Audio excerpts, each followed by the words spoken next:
आज news nation आपके सामने एक ऐसा पर्दाफाश कर रहा है जो ये बात स्थापित करेगा कि ऐसे बहुत से लोग हैं जो आज हिंदुस्तान में जीवित हैं, लेकिन उन्हें पहले ही मृत घोषित कर दिया गया है। यानी कि इन तमाम लोगों के साथ ऐसी ज़्यादती हो रही है जो शायद किसी के साथ कभी ना हो। ज़रा आप सोचिए, आप जीवित हो, आपका पूरा परिवार हो, आपके बाल बच्चे हो, सब कुछ हो, लेकिन आपकी संपत्ति हड़पने या फिर इस तरह की किसी वारदात को अंजाम देने के लिए आपको मृत घोषित कर दिया जाए, जिसमें प्रशासन संलिप्तता के साथ लगा रहे और उसके बाद आपकी जमीन, आपकी जायदाद आपसे छीन ली जाए और अब आप मृत घोषित कर दिए जाएं, यानी कि आप भूत बन जाते हैं। ऐसे तमाम भूतों को हम आपके सामने प्रदर्शित करेंगे। ये अंधविश्वास की बात हम नहीं कर रहे हैं, हम ये आपको वास्तविकता में साबित करके दिखाएंगे कि ऐसे सैकड़ों लोग हैं हिंदुस्तान में जो आज जीवित हैं, लेकिन उन्हें कागज पर मृत घोषित किया गया है और ये मृत लोगों की संपत्तियों को हड़पा जा रहा है। लगातार इस तरह की बातें सरकारों के सामने आती रही हैं, सरकारों ने कभी कोई ठोस कदम नहीं उठाया है। इसलिए सबसे पहले आइए देखते हैं ये छोटी रिपोर्ट और फिर इस पर एक विस्तृत गहन जांच के साथ ये साबित करेंगे कि आज हमारा देश भूतों का देश बनता जा रहा है।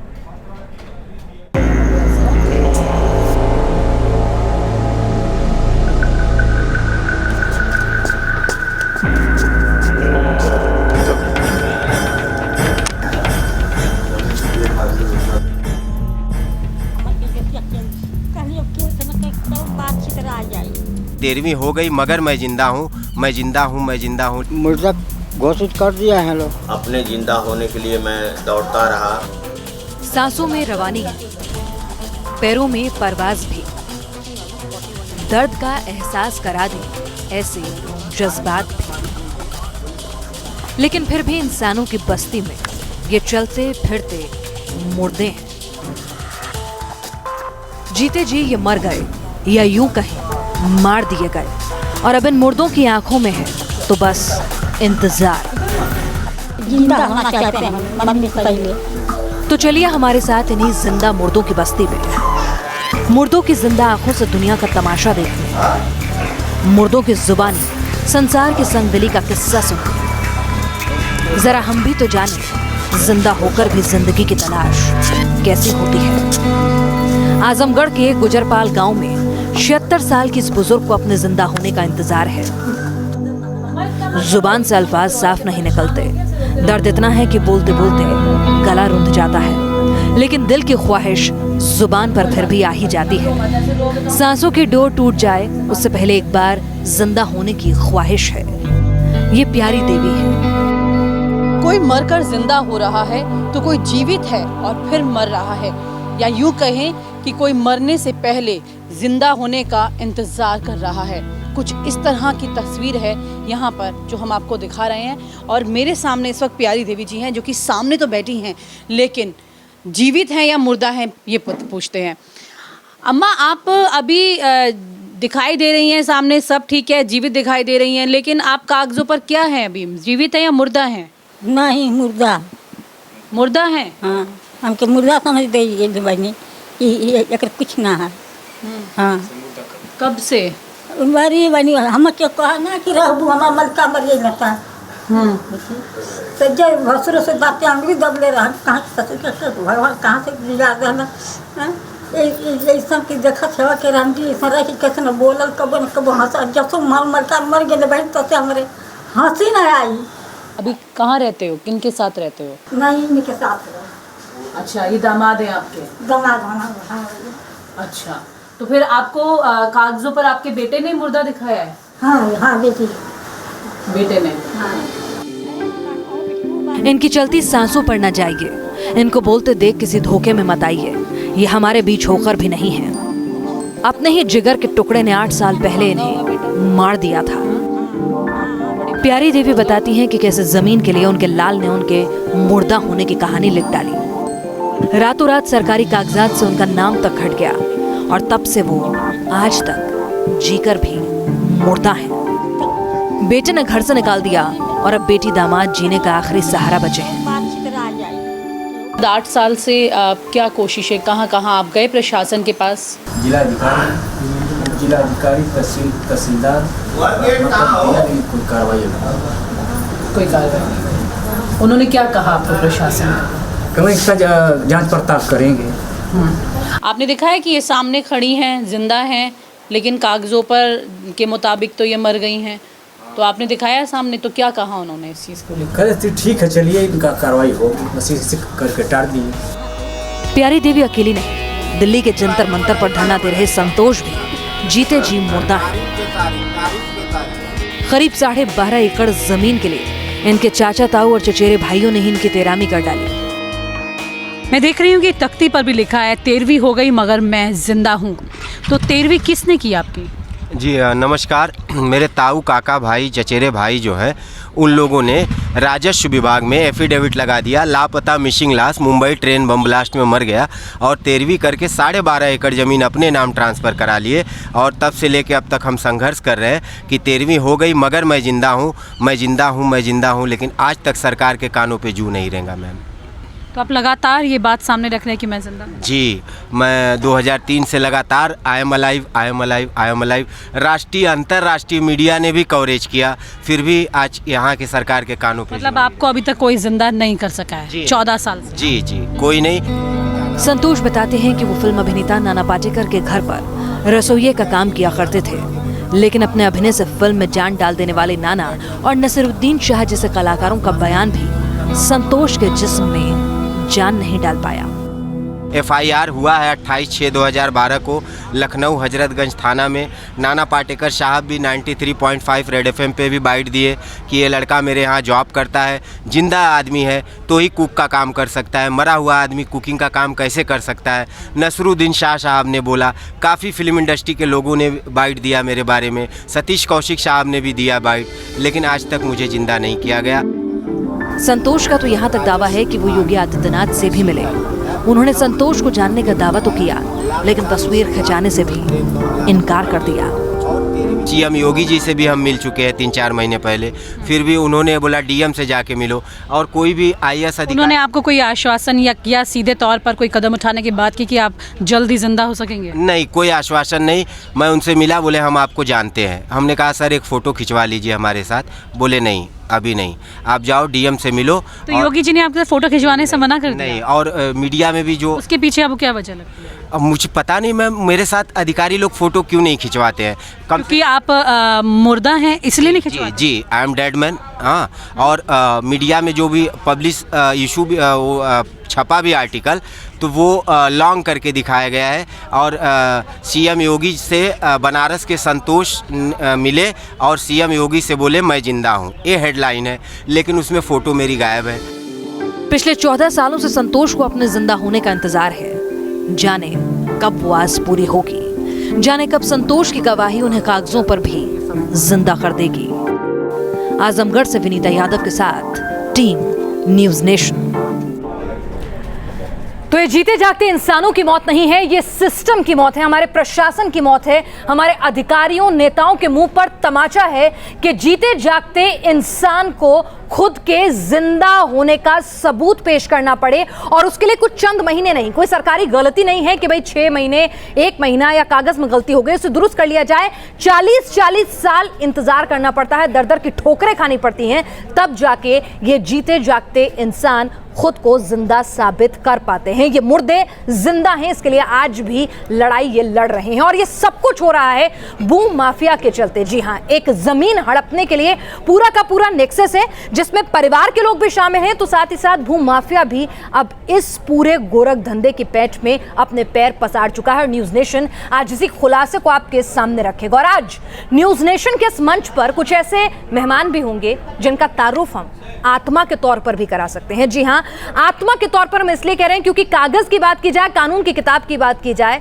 तो स्टूडियो में आज आत्मा बैठी है, लेकिन अगर रैशनैलिटी की बात की जाए, इंसानी दिमाग का उपयोग किया जाए, तो भाई जीते जागते इंसान हैं जो अधिकारियों को, भ्रष्ट अधिकारियों को नहीं दिखेंगे, लेकिन आपको दिख जाएंगे, और यही हमारा मकसद भी है। हमारे साथ आज खास मेहमान में लाल बिहारी मृतक हैं, जो एक ऑर्गेनाइजेशन चलाते हैं जिन्हें 40 साल से भी ज्यादा का वक्त लगा खुद को जिंदा साबित करने के लिए। हमारे साथ संतोष कुमार सिंह की आत्मा बैठी है।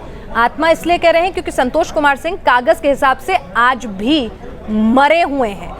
सरकार, आधिकारिक आंकड़े उनको मरा हुआ ही मानती है, लेकिन बेचारे तख्ती लिए फिर रहे हैं कि मैं जिंदा हूं। साथ ही हमारे साथ विक्रम सिंह जी हैं, पूर्व डीजीपी हैं उत्तर प्रदेश सरकार के। हमारे साथ आगरा से, माफ़ कीजिएगा, सागर से प्रेमचंद जी जुड़ रहे हैं और आजमगढ़ से हमारे साथ तमाम खास मेहमान हैं। प्यारी देवी हैं, धीरज देवी हैं, पलटन यादव हैं और ओजागीर हैं। ये तमाम वो लोग हैं जो मुर्दा हैं सरकारी फाइलों में, लेकिन पूरा सशरीर आपको आज कैमरे पे नजर आने वाले हैं, तो इनसे बातचीत करेंगे। बिल्कुल।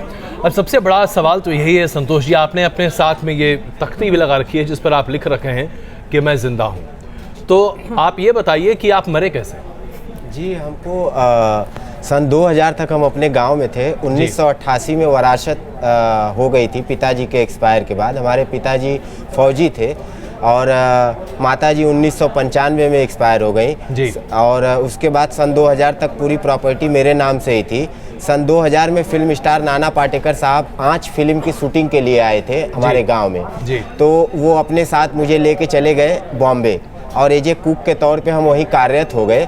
और वहीं कार्यरत होने के नाते हमारे पास मतलब कोई गार्जियन नहीं था, माता पिता नहीं थे, तो हमने महाराष्ट्रियन दलित लड़की से लव मैरिज शादी कर ली जी। शादी करके जब हम गांव में आए तो हमारे जो चचेरे ताऊ काका भाई हैं उन लोगों ने मेरा सामाजिक बहिष्कार किया, ये कहकर कि आप राजपूत होकर दलित लड़की से शादी किए हो। तो चलिए, ये तो आपने बड़ा अच्छा काम किया, लेकिन आप मरे कैसे? तो इन लोगों ने राजस्व विभाग में एफिडेविट लगा दिया, लापता मिसिंग लाश, मुंबई ट्रेन बम ब्लास्ट में मर गया, और 13वीं करके 12.5 एकड़ जमीन अपने नाम करा लिए। तब से लेके अब तक हम चीख रहे हैं, चिल्ला रहे हैं कि मरा नहीं, अभी मैं जिंदा हूं, लेकिन कोई सुनवाई नहीं हुई। जरा एक बात बताइए, आपके पास आपका वोटर आईडी, राशन कार्ड, तमाम तरह की चीजें तो होंगी? जी, राशन कार्ड है, वोटर आईडी से नाम कटवा दिए, कुटुंब रजिस्टर से नाम कटवा दिए, जो टेक्निकली चीज़ है वहाँ से नाम कटवा दिया। राशन कार्ड है, उस पर मैं अभी करंट में कुछ लिया नहीं हूँ, तो रेनुअल का उसका लफड़ा होगा।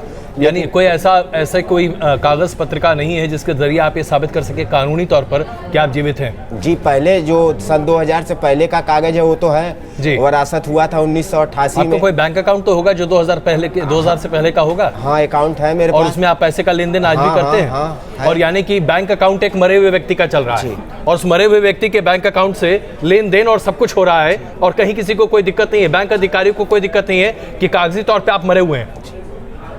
जी।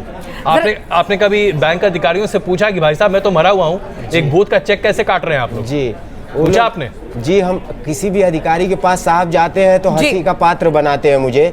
पहले देख के हंसेंगे, कुछ लोग पागल समझते हैं, हाँ, कोई बोले पागल है, तख्ती लटका के चलते हैं, उसके हिसाब से जो है कि जिसके पास सेंस है वो समझा, नहीं समझा तो पागल समझ के, तो उनसे चलिए, पागल आप नहीं है, पागल बनाया जा रहा है भ्रष्ट अधिकारियों द्वारा, भ्रष्ट प्रशासन द्वारा और भूमाफिया द्वारा। और ये पूरी रिपोर्ट हमारे साथ हमारी एडिटर विनीता यादव जो हैं वो ये पूरा खुलासा, ये तमाम केस स्टडीज आज एक मंच पर न्यूज नेशन के लेकर आई हैं। सतीश कौशिक भी फिल्म मेकर हमारे साथ इस वक्त जुड़े हुए हैं, के मेनन वरिष्ठ वकील भी जुड़े हुए हैं। सतीश जी के पास भी आएंगे कि ये चीजें हमने फिल्मों में तो देखी हैं लेकिन हकीकत में भी ऐसा हो रहा है।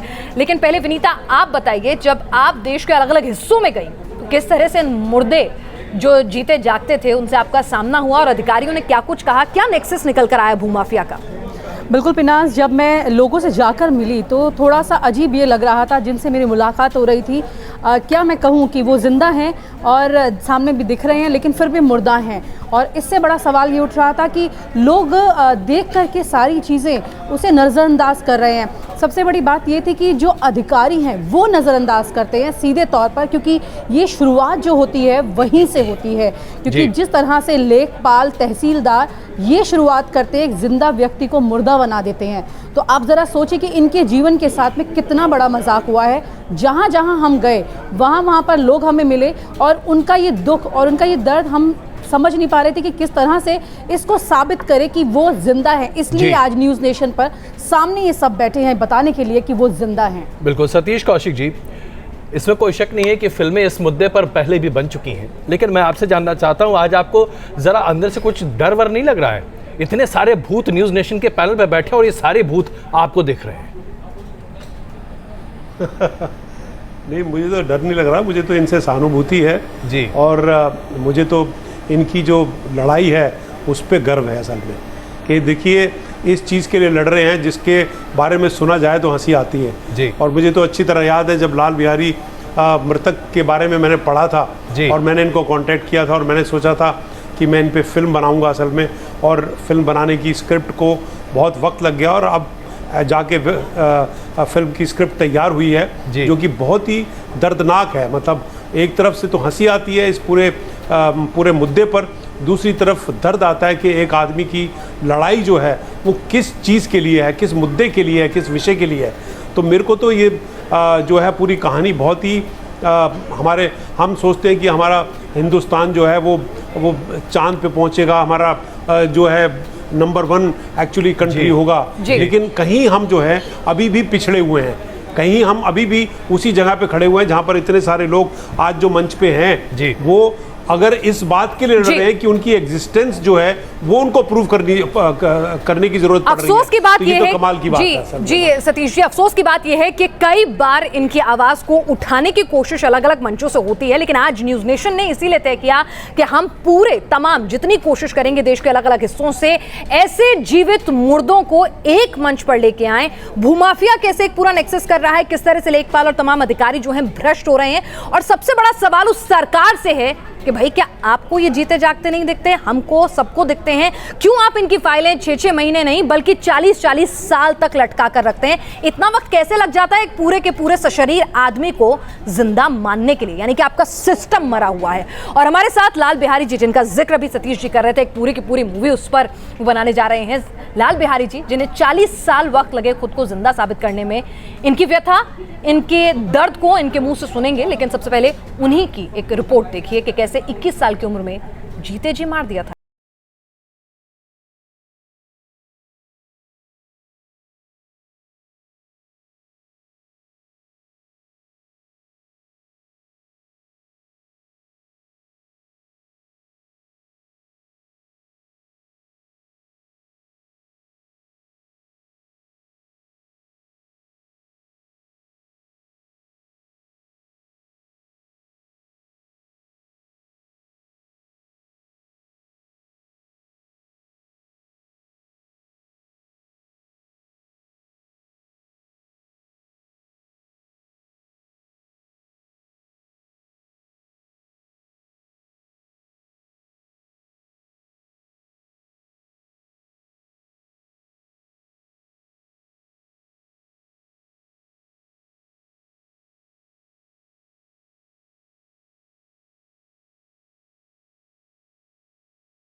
मजबूरन मैं अपने नाम मतलब 1980 में मृतक टाइटल जोड़ा और मृतक संघ एक स्थापना किया, और उसके बाद हम मृतक के बैनर तर से लड़ाई लड़ते लड़ते 1994 में मुझे जिंदा किया गया लगभग 18 वर्ष में।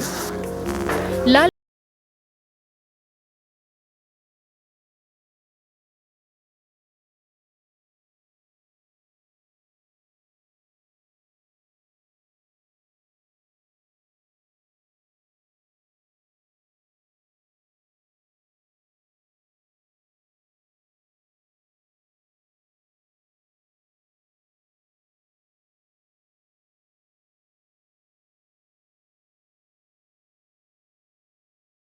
लड़ाई लड़ने के लिए हम लोग का ये शौक नहीं था कि हम लोग विधानसभा, लोकसभा, राज्यसभा में जाएं, लेकिन हाँ एक समस्या के विरुद्ध मैं चुनाव लड़ता था। इसी के माध्यम से जनता को जागरूक करता था।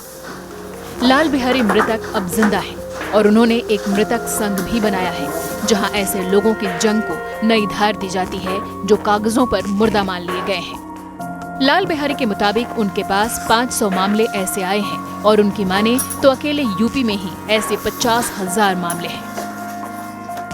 मानवाधिकार आयोग ने भी ऐसे मामलों पर अपनी लिस्ट जारी कर मुर्दा को जिंदा करने की बात कही है। ऐसे में सवाल ये उठता है कि क्या योगी सरकार अब इनकी सुनवाई करेगी?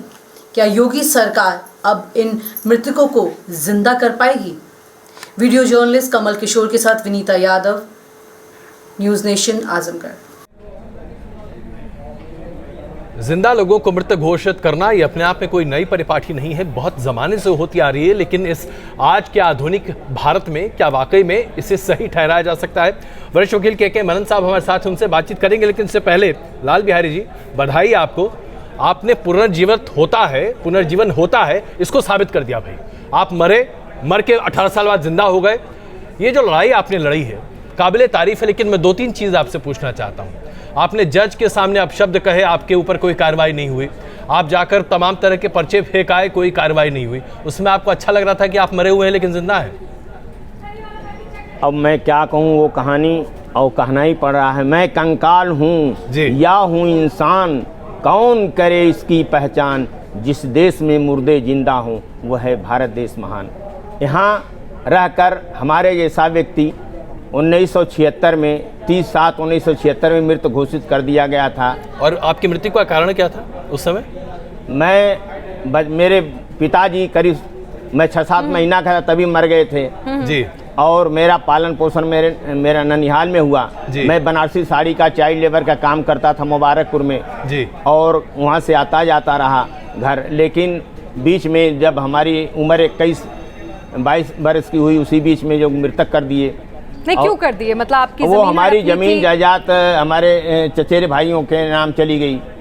और जब अपने जिंदा होने के लिए दौड़ा जी अधिकारियों के यहाँ, तो वो सुनवाई नहीं कर रहे थे। तो जब मैं वकील के पास गया तो मैं पता चला कि हमारे जैसे बहुत से ऐसे केस हैं। तो उसके बाद मैं पर्चा चुनाव। बात है, मैं ज़रा आपके इस पूरे त्रासदी का मानवीय पहलू भी सामने रखना चाहता हूँ। 21 साल की उम्र में आपको मृत घोषित कर दिया गया। जाहिर सी बात है उसके बाद आपने शादी की।